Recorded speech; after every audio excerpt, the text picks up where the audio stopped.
Durante décadas te dijeron que en Cuba nadie podía vivir como rico, que el sacrificio era igual para todos, que la austeridad era un deber moral. Entonces, ¿cómo se explica que el nieto del hombre que condenó el lujo viva rodeado de él? No es una anécdota, no es farándula, es una grieta histórica. Porque cuando una revolución termina sirviendo a una sola familia, deja de ser revolución. Y la pregunta es incómoda: ¿murió el sistema? ¿O nunca fue lo que te contaron? Quédate hasta el final para descubrir cómo esta historia revela la verdadera herencia que dejó el poder en Cuba. Y durante décadas tu familia levantó la voz proclamando que la riqueza era una desviación moral, que el consumo era una plaga capitalista y que vivir con lo mínimo era el mayor orgullo revolucionario. Resulta legítimo preguntarse cómo alguien con ese legado termina exhibiendo una vida de excesos digna de una revista de lujo europea. Yates, autos exclusivos, viajes constantes. No estamos hablando de rumores ni de envidia social. Lo que vamos a examinar aquí no es un chisme ligero ni una anécdota de celebridades. Es una radiografía incómoda de una contradicción estructural. Hoy vamos a analizar el caso de Antonio Castro Ulloa, nieto de Fidel, y cómo su estilo de vida opulento funciona como una prueba irrefutable de que el relato oficial de la revolución, tal como fue enseñado durante generaciones, hace tiempo dejó de sostenerse, si es que alguna vez fue real. Para comprender lo que ocurre hoy tanto en las calles deterioradas de La Habana como en las vitrinas digitales, donde la élite se exhibe sin pudor, no basta con escuchar los discursos repetitivos del noticiero estatal. Hay que atreverse a mirar aquello que ellos mismos muestran. Imágenes publicadas con descuido, momentos de soberbia compartidos en redes sociales y luego eliminados cuando el daño ya está hecho. Porque aunque intenten borrar esas huellas, el mundo ya las ha visto.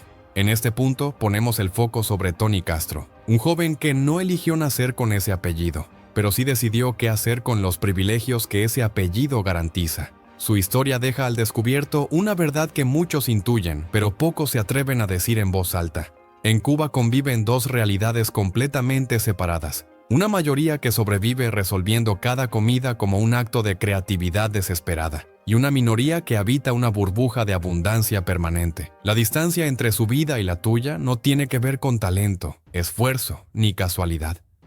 Es el resultado directo de un sistema político diseñado con precisión para proteger a una élite hereditaria, permitiéndole disfrutar de los beneficios del capitalismo más salvaje, mientras al resto se le impone una austeridad forzada disfrazada de virtud ideológica. Para entender cómo se llegó hasta aquí, es necesario mirar hacia atrás. En Cuba, los apellidos pesan, y la historia familiar no es un detalle menor, es una hoja de ruta. Analizar al hijo implica necesariamente examinar al padre, porque ahí comienza la mutación del discurso en práctica. Tony es hijo de Antonio Castro Soto del Valle, uno de los descendientes más visibles de Fidel Castro con Dalia Soto del Valle. La imagen de Antonio padre aún resulta familiar para muchos. Médico del equipo nacional de béisbol, presencia constante en el dugout, uniformado como el resto, pero rodeado de un aura distinta. Él representó la etapa intermedia, el punto de quiebre.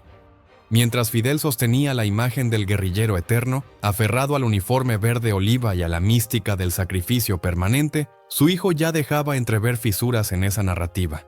Antonio padre cultivó aficiones que durante años fueron señaladas como símbolos del enemigo. El golf, por ejemplo, un deporte asociado históricamente al elitismo y duramente cuestionado en los primeros años del proceso revolucionario, pasó a formar parte de su vida cotidiana. Ver al hijo del comandante recorrer campos de golf en Varadero y participar en torneos internacionales no era una simple coincidencia, era una señal clara. Las normas del sacrificio no aplicaban a todos por igual. A eso se sumaba su libertad de movimiento. Gracias a sus cargos en la Federación de Béisbol y su rol como médico deportivo, viajar era parte de su rutina, un privilegio reservado para muy pocos. Mientras miles de profesionales cubanos jamás lograron salir del país pese a décadas de estudio y trabajo, él cruzaba fronteras con naturalidad no solo por obligaciones laborales, sino para disfrutar del mundo. Y antes de que su hijo se convirtiera en protagonista de titulares incómodos, Antonio padre ya había sido centro de polémicas fuera de la isla, anticipando un patrón que, con el tiempo, se repetiría de forma amplificada en la siguiente generación. Tal vez recuerdes un episodio que estalló en 2009 y que pasó a la historia como el escándalo de la novia virtual. una historia que parecía sacada de un guión de espionaje, pero que fue completamente real. Durante 8 meses, Antonio Castro Soto del Valle sostuvo una relación en línea con una supuesta mujer colombiana. No existía tal mujer. Todo formaba parte de una operación diseñada para poner al descubierto la vulnerabilidad, los hábitos y las debilidades del entorno familiar más protegido del país. En ese intercambio digital, Antonio Padre habló sin reservas de su vida privada, de sus dispositivos BlackBerry, tecnología inaccesible para el cubano promedio en aquel momento, y de sus estancias en espacios reservados para muy pocos. El episodio dejó al descubierto una peligrosa mezcla de ingenuidad tecnológica y desconexión absoluta de la realidad cotidiana del país, una combinación que su hijo heredaría y llevaría mucho más lejos con la llegada de las redes sociales. De ese cruce entre poder ilimitado y gusto refinado por la buena vida nace Tony Castro, pero para comprender su forma de pensar hay que retroceder a su infancia. Tony vino al mundo y creció dentro de los límites de Punto Cero, el complejo residencial de Yaimanitas, al oeste de La Habana, un lugar envuelto en un halo casi mítico para el ciudadano común.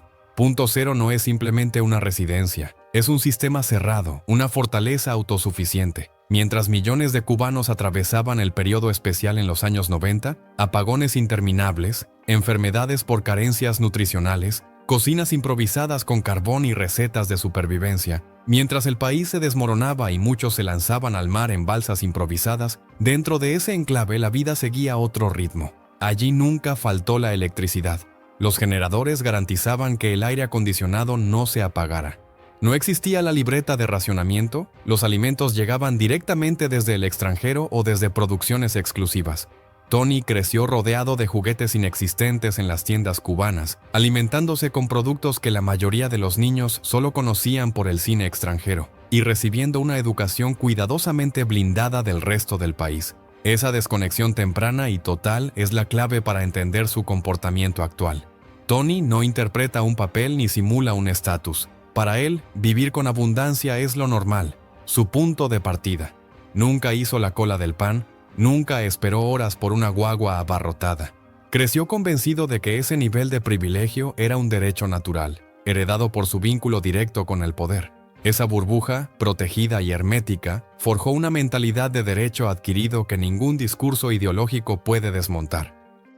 Con el paso del tiempo, el niño se convirtió en adulto y Antonio Castro Ulloa dejó de ser un nombre oculto dentro de un árbol genealógico reservado para convertirse en una figura visible a escala internacional. El quiebre definitivo, el instante en que la fachada se resquebrajó, llegó en mayo de 2016. Fue el momento del llamado de cielo.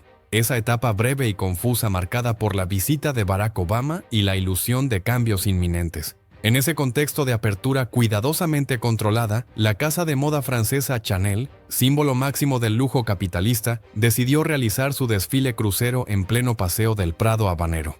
Detente un segundo e imagina esa escena. El Paseo del Prado, una avenida histórica rodeada de edificios deteriorados, donde familias enteras sobreviven hacinadas, con problemas de agua y techos que se desmoronan, fue convertido por una noche en una pasarela de ensueño. Un contraste tan brutal que resultaba imposible ignorar. Karl Lagerfeld, el diseñador más influyente del planeta en ese momento, aterrizó con todo su aparato de lujo en una ciudad marcada por la carencia. Las calles cercanas fueron cerradas por la policía. Los habitantes reales de La Habana quedaron relegados a la distancia, separados por vallas y cordones de seguridad, observando desde aceras y balcones cómo una élite internacional celebraba una fiesta exclusiva en el corazón de su propia ciudad. Sin ellos. Y justo en el centro de ese torbellino de cámaras, celebridades y vestidos imposibles, estaba Tony Castro.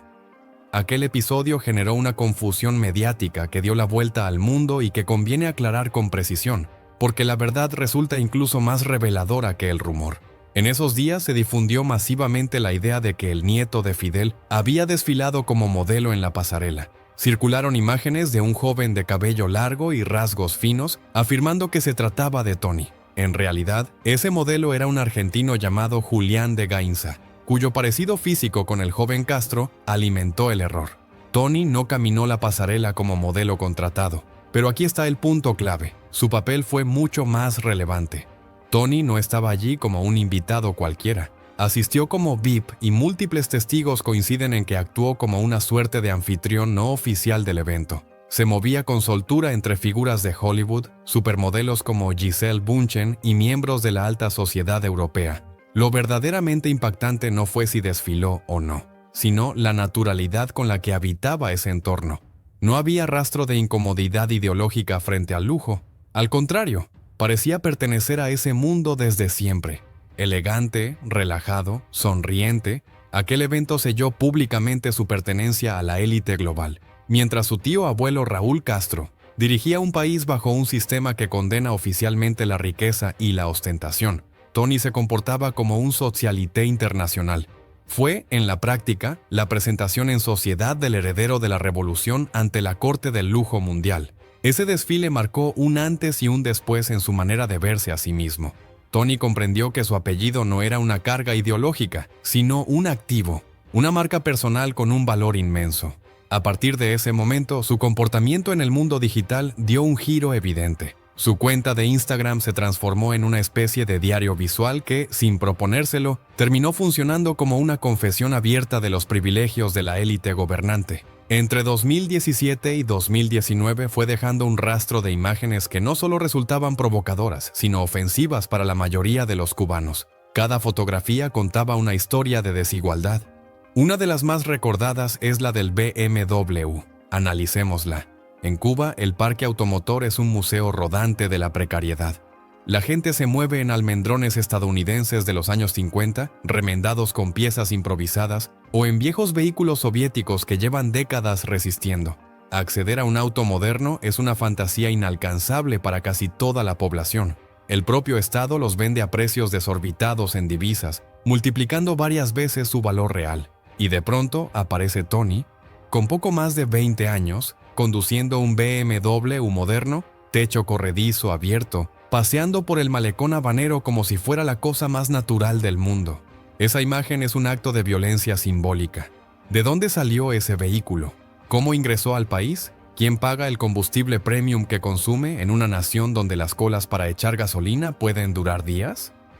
Para Tony, esas preguntas no existen.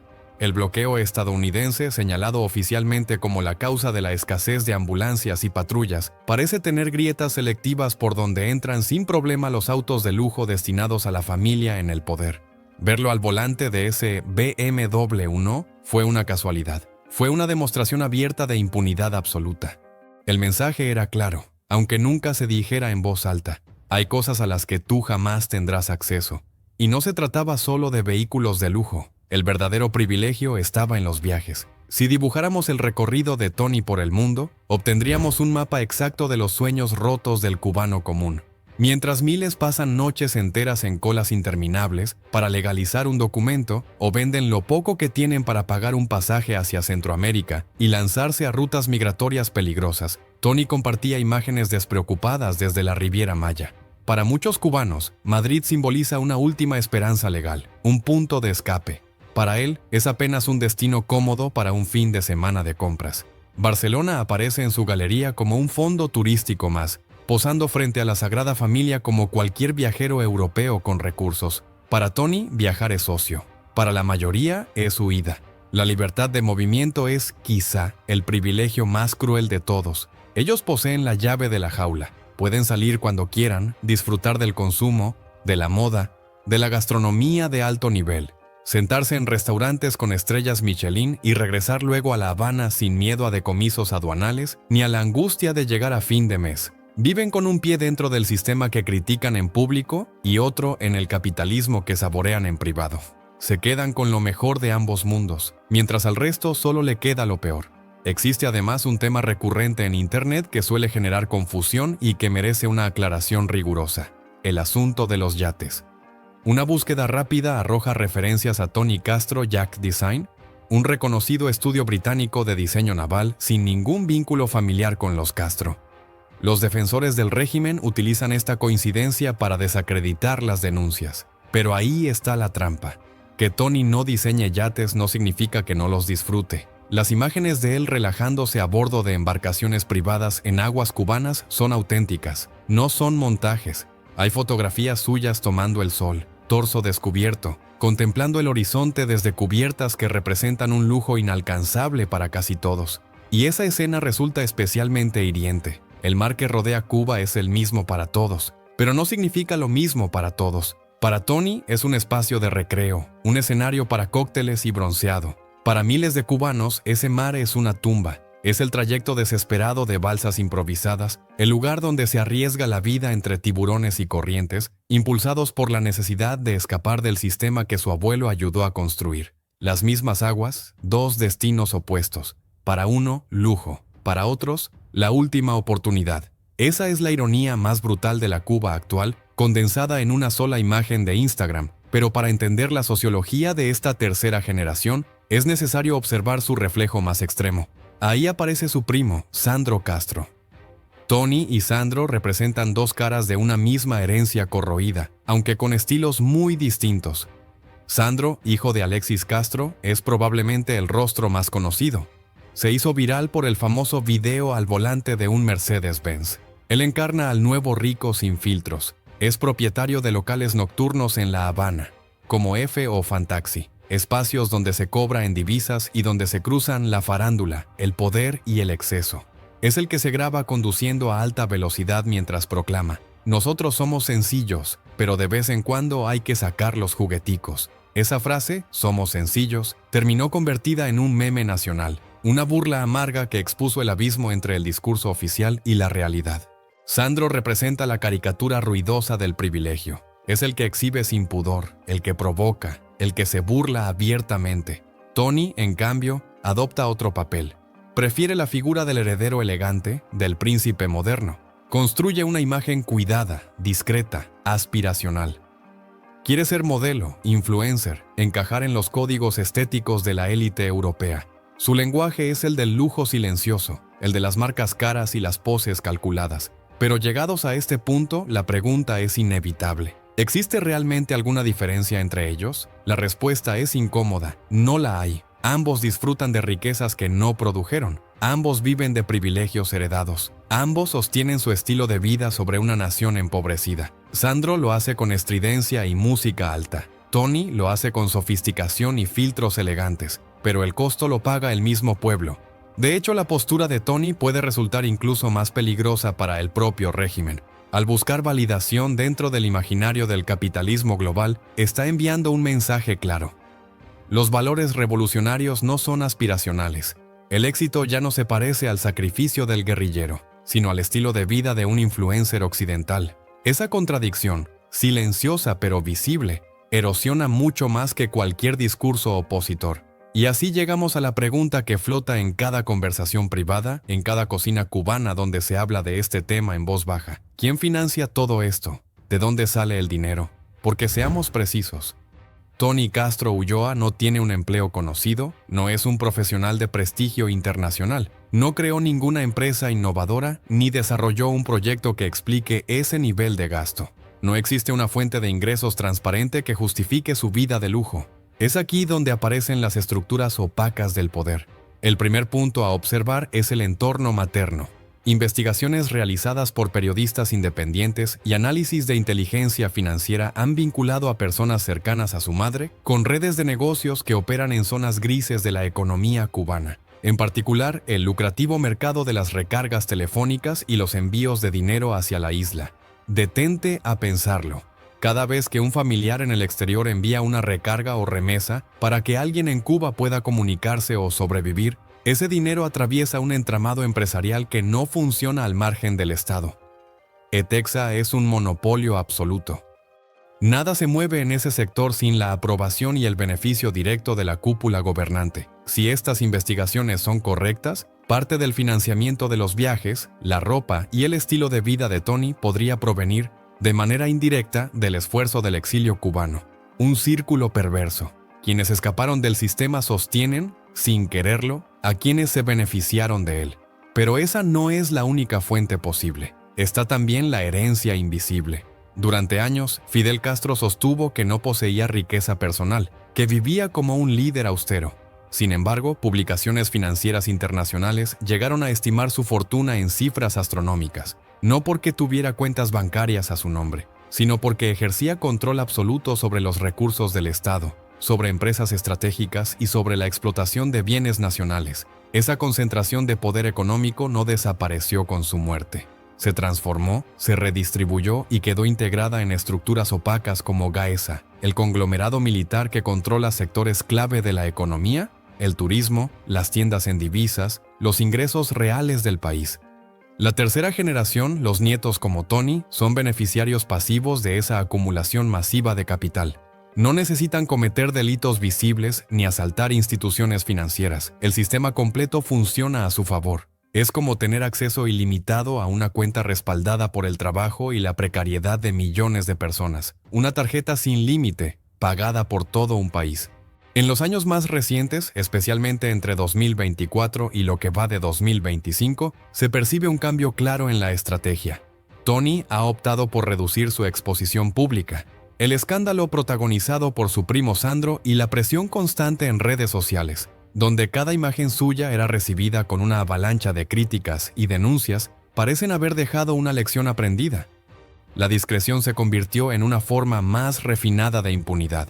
Pero conviene no confundirse.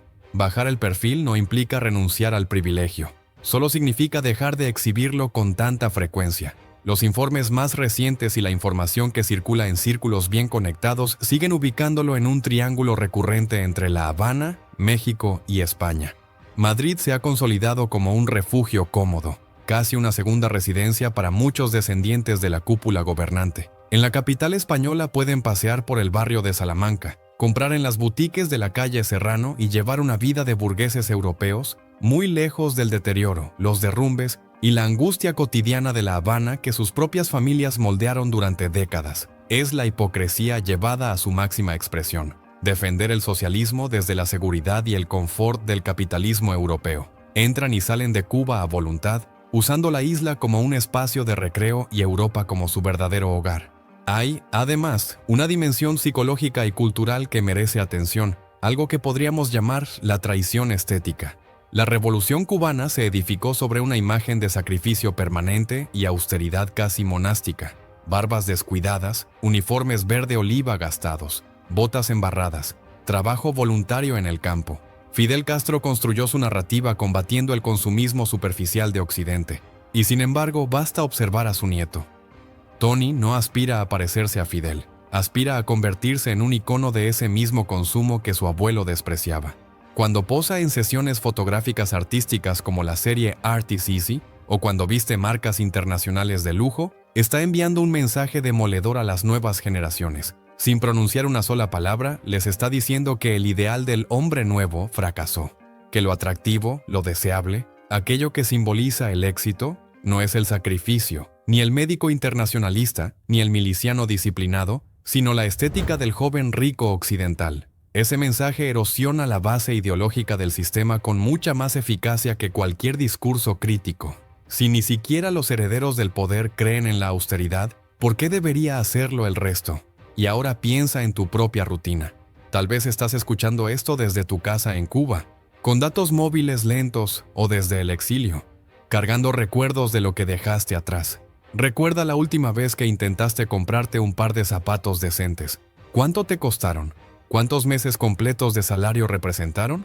¿Tuviste que esperar una ayuda desde fuera para poder pagarlos? Ahora imagina a Tony entrando a una boutique en Madrid o en Ciudad de México, eligiendo sin mirar precios. La distancia es tan grande que ya no se trata de clases sociales distintas, sino de universos separados. Mientras tú te acuestas pensando si mañana habrá pan en la bodega o si la corriente se irá de madrugada, obligándote a pasar la noche entre calor y mosquitos, las preocupaciones de Tony giran en torno a dónde cenará esa noche, cuál será su próximo destino o qué filtro favorece más su próxima foto.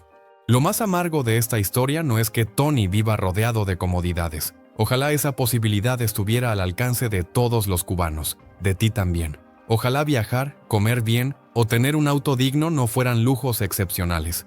El problema no es la riqueza como concepto. El verdadero problema es que el bienestar de Tony depende de que nada cambie. Su posición privilegiada existe porque el sistema sigue funcionando exactamente igual. Para que él pueda vivir como un príncipe, millones deben seguir viviendo como súbditos. Su comodidad se sostiene sobre la precariedad ajena. En un país normal, con instituciones democráticas y una economía abierta, Tony tendría que esforzarse, competir y abrirse camino como cualquier joven de su generación.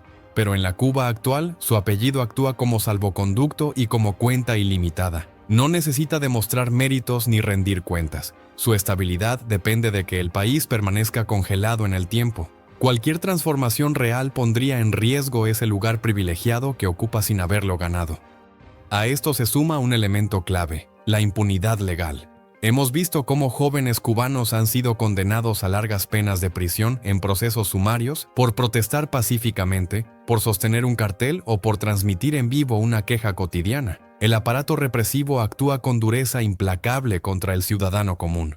Pero cuando Sandro se graba violando las leyes de tránsito a velocidades mortales, o cuando Tony exhibe un nivel de riqueza imposible de justificar por vías legales, no ocurre nada. No hay investigaciones oficiales, no hay auditorías de la Contraloría, no hay visitas policiales al amanecer. Tampoco hay reportajes críticos en la prensa estatal, ni editoriales indignadas en los medios oficiales. Lo que hay es silencio, un silencio absoluto y cómplice. La ley en Cuba se aplica con severidad contra quien cuestiona, pero desaparece cuando se trata de quienes gobiernan o de sus familias. Tony encarna una verdad incómoda. El Estado de Derecho en la isla es una ilusión. Existen ciudadanos de primera categoría, intocables, y ciudadanos de segunda, cargados de obligaciones y prohibiciones. Esa desigualdad jurídica es estructural, no accidental. Curiosamente, aunque Tony no lo pretenda, su figura ha alimentado lo que podríamos llamar una política del chisme, entendida no como frivolidad, sino como herramienta de erosión del poder. Cuando medios independientes, youtubers o influencers muestran al nieto de Fidel disfrutando de yates, autos de lujo o viajes exclusivos, están desmontando el aura sagrada del poder. Están rompiendo el mito. Le quitan al régimen el respeto y el miedo que necesita para sostenerse. Revelan que quienes mandan no son figuras heroicas ni sacrificadas, sino una oligarquía que se apropió del país. La frivolidad de Tony se convierte así, paradójicamente, en un arma contra el propio sistema que lo protege. Cada foto suya en el extranjero debilita el discurso que te pide resistir un apagón más, aguantar una escasez más, sacrificarte un poco más. Desmoraliza al militante común, al funcionario de base, al ciudadano que cumple cuando ve que su esfuerzo es ridiculizado por los herederos del poder. ¿Y qué podemos esperar de Tony Castro y de esta generación? Probablemente seguirá viviendo en ese espacio ambiguo entre la sombra y el reflector, eligiendo cuándo mostrarse y cuándo desaparecer. Es posible que forme una familia dentro de los círculos de la alta sociedad, nacional o internacional, y que sus hijos representen una cuarta generación de privilegios. No parece tener ambiciones políticas visibles. No lo veremos arengando multitudes ni asumiendo cargos públicos. Su aspiración no es gobernar, sino disfrutar. No quiere administrar la finca, solo beneficiarse de ella. Y en ese gesto, silencioso pero contundente, se revela quizás el verdadero final de la historia revolucionaria. La narrativa heroica se agotó, el discurso ideológico se diluyó, y lo único que quedó fue el saldo de una cuenta. Aquello que se presentó como una revolución terminó funcionando como un pase VIP y una tarjeta de crédito reservada para una sola estirpe. Quédate con esta idea y revísala en silencio, sin consignas de fondo. Piensa cuántas veces te repitieron en la escuela, en el trabajo o frente al televisor que había que apretarse más el cinturón porque vienen tiempos difíciles. ¿Cuántas veces te pidieron paciencia, sacrificio y resistencia? La próxima vez que escuches ese mensaje reciclado en un programa oficial, recuerda a Tony Castro desplazándose por el Mediterráneo, eligiendo ropa de diseñador o recorriendo el malecón habanero en un auto moderno con el aire acondicionado encendido. El ajuste siempre recae sobre los mismos. El cinturón solo se lo aprieta el pueblo. Ellos no usan cinturón, ellos llevan comodidad importada. Ahora te toca a ti reflexionar. ¿Crees que esta nueva generación heredera del poder podrá sostenerse únicamente por inercia, sin épica ni credibilidad? ¿O piensas que su exhibición constante de privilegios terminará provocando una ruptura desde dentro, alimentando el hartazgo social definitivo? ¿Sientes rabia cuando ves estas imágenes o ya te has resignado a pensar que así funciona todo y que nada va a cambiar? Tu mirada es importante. Compartir lo que piensas ayuda a desmontar el relato que intentan imponer y a construir un espacio donde la gente no se traga las versiones oficiales sin cuestionarlas. Si llegaste hasta aquí, déjame en los comentarios qué te pareció este análisis y qué opinión tienes tú sobre todo lo que acabas de ver. Te leo siempre. Dale like al video y suscríbete al canal. Ese gesto sencillo ayuda más de lo que imaginas a que este contenido siga llegando a más personas. Activa la campana para no perderte las próximas investigaciones, porque aquí no vas a encontrar propaganda ni discursos oficiales. Aquí vas a encontrar lo que muchos prefieren ocultar, lo que la televisión calla, lo que el régimen censura y lo que casi nadie se atreve a contar.